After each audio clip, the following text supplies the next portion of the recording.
A kid engineer gets arrested at school for enthusiasm. WatchOS 2 is delayed, and we find out what's inside Google's new router. Tech News Tonight is next. This is Twit.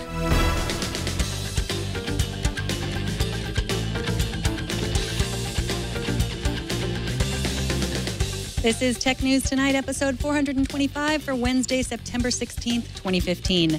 This episode of Tech News Tonight is brought to you by Wealthfront. Wealthfront is a low-cost automated investment service that is the most sophisticated way for you to invest your money.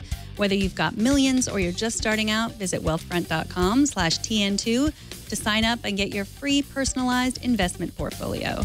That's wealthfront.com/TN2.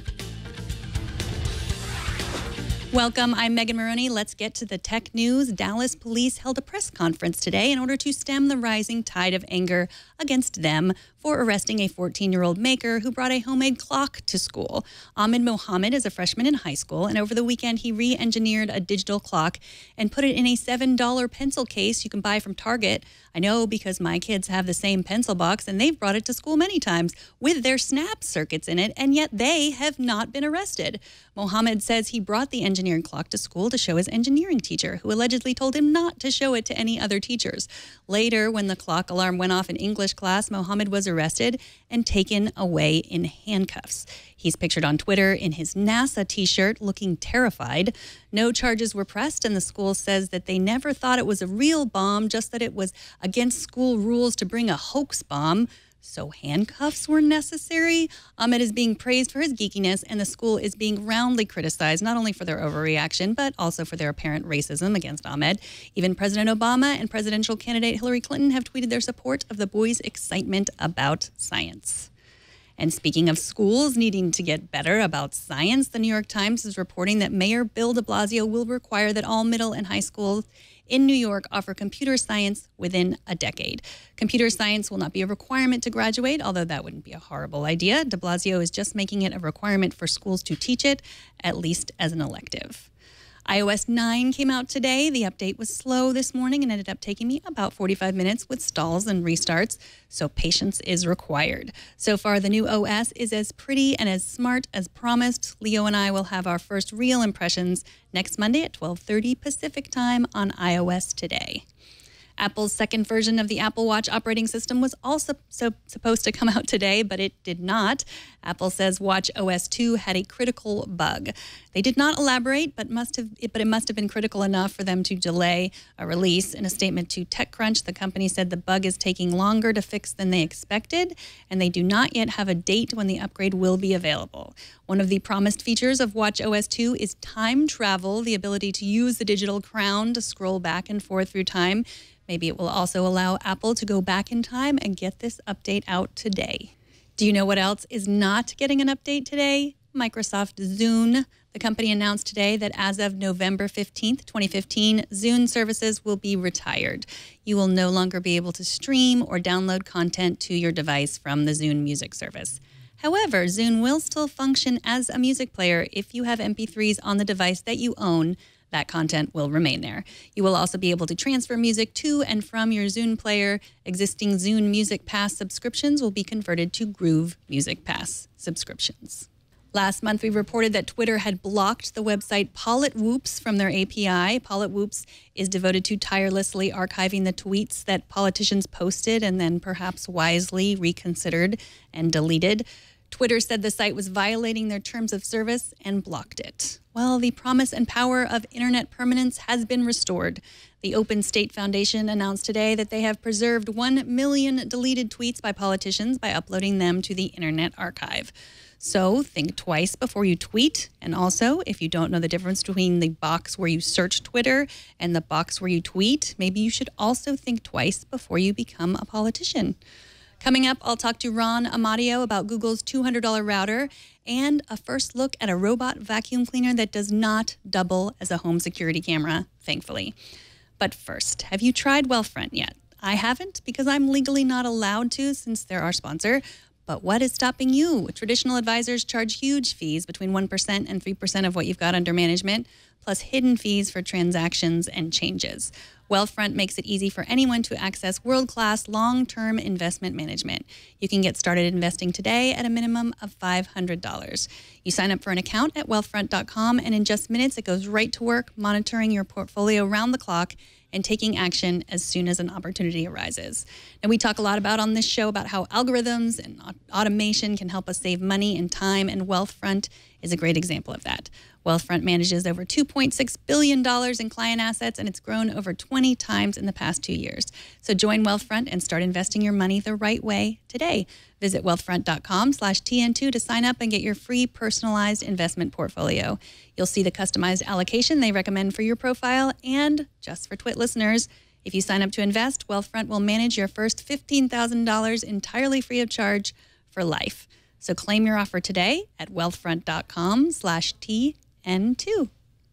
For compliance purposes, I have to tell you that Wealthfront Incorporated is an SEC-registered investment advisor. Brokerage services are offered through Wealthfront Brokerage Corporation, member FINRA, and SIPC. This is not a solicitation to buy or sell securities. Investing in securities involves risk, and there is a possibility of losing money. Past performance is no guarantee of future results. Please visit wealthfront.com to read their full disclosure. Last month, Google announced OnHub, a wireless router that claims to be built for all the ways you use Wi-Fi.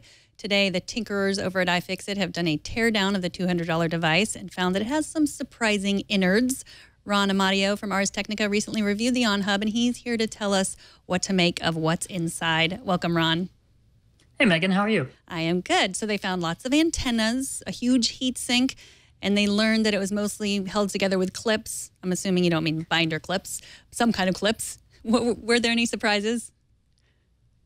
Not a ton of surprises. I mean, we kind of knew what was in the device to start with. Google had kind of been talking about it. But I guess the biggest thing is how big the speaker is. Like there's a giant 3-watt speaker on the top of this, which is kind of interesting. So when you first set the device up, it does audio pairing with your cell phone. So it plays a little tone. It kind of sounds like a ringtone. And I guess we were expecting something about the size of a smartphone speaker, but this is a lot bigger, a lot louder. So it's kind of interesting to see just what exactly is inside this thing. So how does the speaker compare to like the speaker in an Amazon Echo? Oh, well, the Echo is a Bluetooth speaker, so it has separate tweeter and woofer, and it basically is most of that canister is speakers. Where most of the canister is like circuit boards and a million little chips that don't work yet, and just a whole bunch of accessories that need a software update to do anything. So there's also an ambient light sensor, you said. What's that for? We don't know. It doesn't work. So there's an ambient light sensor that doesn't work. There's a USB port that doesn't work, and the big hidden thing in there is a Zigbee antenna for like smart home devices. It's an antenna and a chipset. I think it's 802.15.4 or something like that. The number's in here somewhere. Yeah, so eventually they'll update that, and it will run not Zigbee but Thread, which is Google's smart home protocol that they've built with Nest. That I guess when they finally launch like a smart home platform, all of this stuff will run the Thread protocol. So is that the same thing as the Project Brillo? Is that what they're calling it? Brillo? Brillo is an operating system. So Thread is kind of a replacement for Wi-Fi. Wi-Fi is super like battery hungry and really fast, and for smart home devices you want something that kind of sips battery and is a lot slower because you're only ever sending messages like unlock the door or turn on a light bulb or something like that. So Thread replaces Wi-Fi. Brillo is the operating system that's going to be based on Android that these little smart home objects will run. So like your door lock will run Brillo, or your light bulb or something like that, and it'll run on these cheap embedded processors. So it looks like the Amazon Echo. It is supposedly going to be this, home kit kind of device, but there's no microphone in it, so we're not going to be talking to it like we talk to the Echo or Siri. Right, exactly. That's the big missing piece. Is there's no way to talk to it other than, I guess, maybe your cell phone, but Right now, nobody really knows what it'll do. It's a $200 Wi-Fi router. It's definitely not worth $200 as a Wi-Fi router. So we all just kind of have this weird canister, and we're waiting for a software update to turn it into something more that's maybe worth the entry fee. So that's one of the promises too, that it'll be regularly updated. Yeah, it has a direct line to Google. Like as soon as you turn it on, it pings Google and kind of sucks down a software update. It's had like 2 so far, I think, that have just kind of fixed bugs and stuff like that. But yeah, it's kind of a little Trojan horse where one day it will just become a smart home device. So not a Trojan horse in a good way, not in a bad way. It depends. It might be awful. We don't know. It's just a big mystery. So do you think they don't have a microphone in it because microphones just frighten people with Google? Yes, microphones are creepy. Yeah, that's probably exactly it. Especially if it was like a microphone that wasn't turned on yet that they could, enable at any time. Amazon can get away with that because they're not Google. But yeah, Google would have kind of a harder time doing that. But I mean, your cell phone, if you have like a newer like Nexus device or something, has always on voice commands. So there's a Google microphone running anyway. Interesting. So let's move on to the Qualcomm announcement. You wrote about this yesterday. It's Quick Charge 3.0. It's a new standard. It'll ship on the Snapdragon 820, 620, 618, 617, and 430 next year. How fast can this charge? It's a little faster than the 2.0 version. So the claim is from 0 to 80% in 35 minutes. For charging your phone. So just about every Snapdragon device today has Quick Charge 2.0, which is really awesome if they can't. OEMs seem unwilling to kind of make your battery last all day. So it's nice to just be able to plug in for, an hour or whatever and get your phone juiced up all the way. And this is a little bit of an improvement. It's faster, it's more efficient, and it'll be coming to a bunch of new phones next year. How does it work? Basically, it lets you pump more voltage into the battery than normal. So, like, if you imagine like a regular USB plug from a computer is like 500 millivolts, I think. This will do anywhere from 3.6 volts to 20 volts in tiny 200 millivolt increments. So, the old version only had 4 charging speeds, where this has 20 different this has 82 different charging speeds. So it will get like the exact power amount that your phone needs to charge quickly and efficiently and all that. Well, Ron, thank you so much. Is there anything else you're working on that you can talk about? I got a Moto 360, the new one.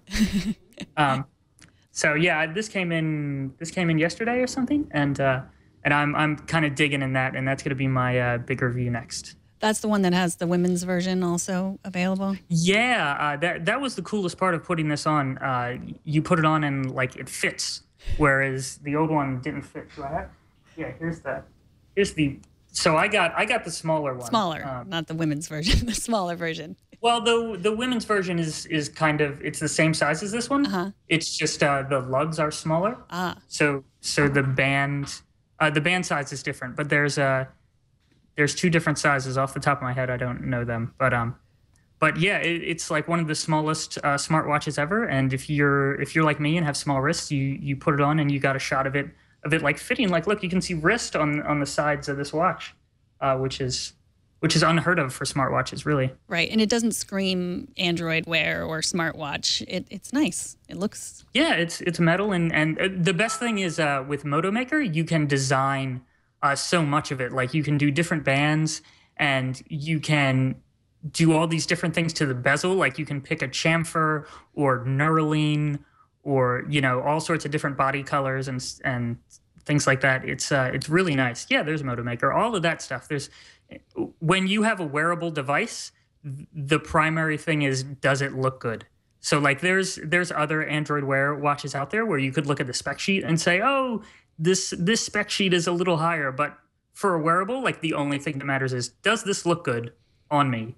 And this lets you customize it so much that you have a good shot of finding something you like. Well, I was trying out, Leo lent me his LG Urbane because it was going to run iOS. So I paired it with my iPhone and I was wearing it along with my Apple Watch for a while. Together, the two were not the best look, but. Wow. Could you lift your arm with all of just that? Barely, just barely. Yeah. Well, Ron, it was great to talk to you. Ron Amadeo is the reviews editor at Ars Technica at Ron Amadeo on Twitter. Thanks so much for joining us. Thanks. Take care. Anytime. And finally, tonight, I would like to welcome our newest robot overlord, the Roomba 980 from iRobot. Introduced today, unlike past, less intelligent robot vacuums, the newest Roomba includes a built-in camera that helps it map out where it's going and where it's been. The new RoboVac also connects to the internet via Wi-Fi, which allows you to command it with a smartphone, even when you're not at home. Now, if you're concerned about privacy with a device that takes pictures of your home and connects to Wi-Fi, iRobot says, relax, don't worry about it. The video is grainy and the device deletes its map and video footage 90 minutes after cleaning. So in case you were hoping that this robot could also multitask as a home security camera, you're out of luck for that. Also, the company says the footage never gets transmitted to the cloud or anywhere else. The device will cost $900 and will be available in October. And that's it for this edition of Tech News Tonight. We're on Facebook at facebook.com/technewstonight. Don't forget to use the number 2. Leave some comments on some stories so I know that you're listening. You can also subscribe to this show at twit.tv/TN2, and you can write to us at tn2@twit.tv. And of course, you can watch live every weekday at 4 p.m. Pacific. And don't miss our morning news program, Tech News Today, hosted by Mike Elgin. That's every weekday at 10 a.m. Pacific, 1 p.m. Eastern. Have you subscribed to that show yet? We have lots of live events coming up. And when Mike goes to those, I get to host his show, as I did this morning. So watch and subscribe. I'm Megan Morrone. Thanks for watching. Bandwidth for Tech News Tonight is brought to you by CashFly.com.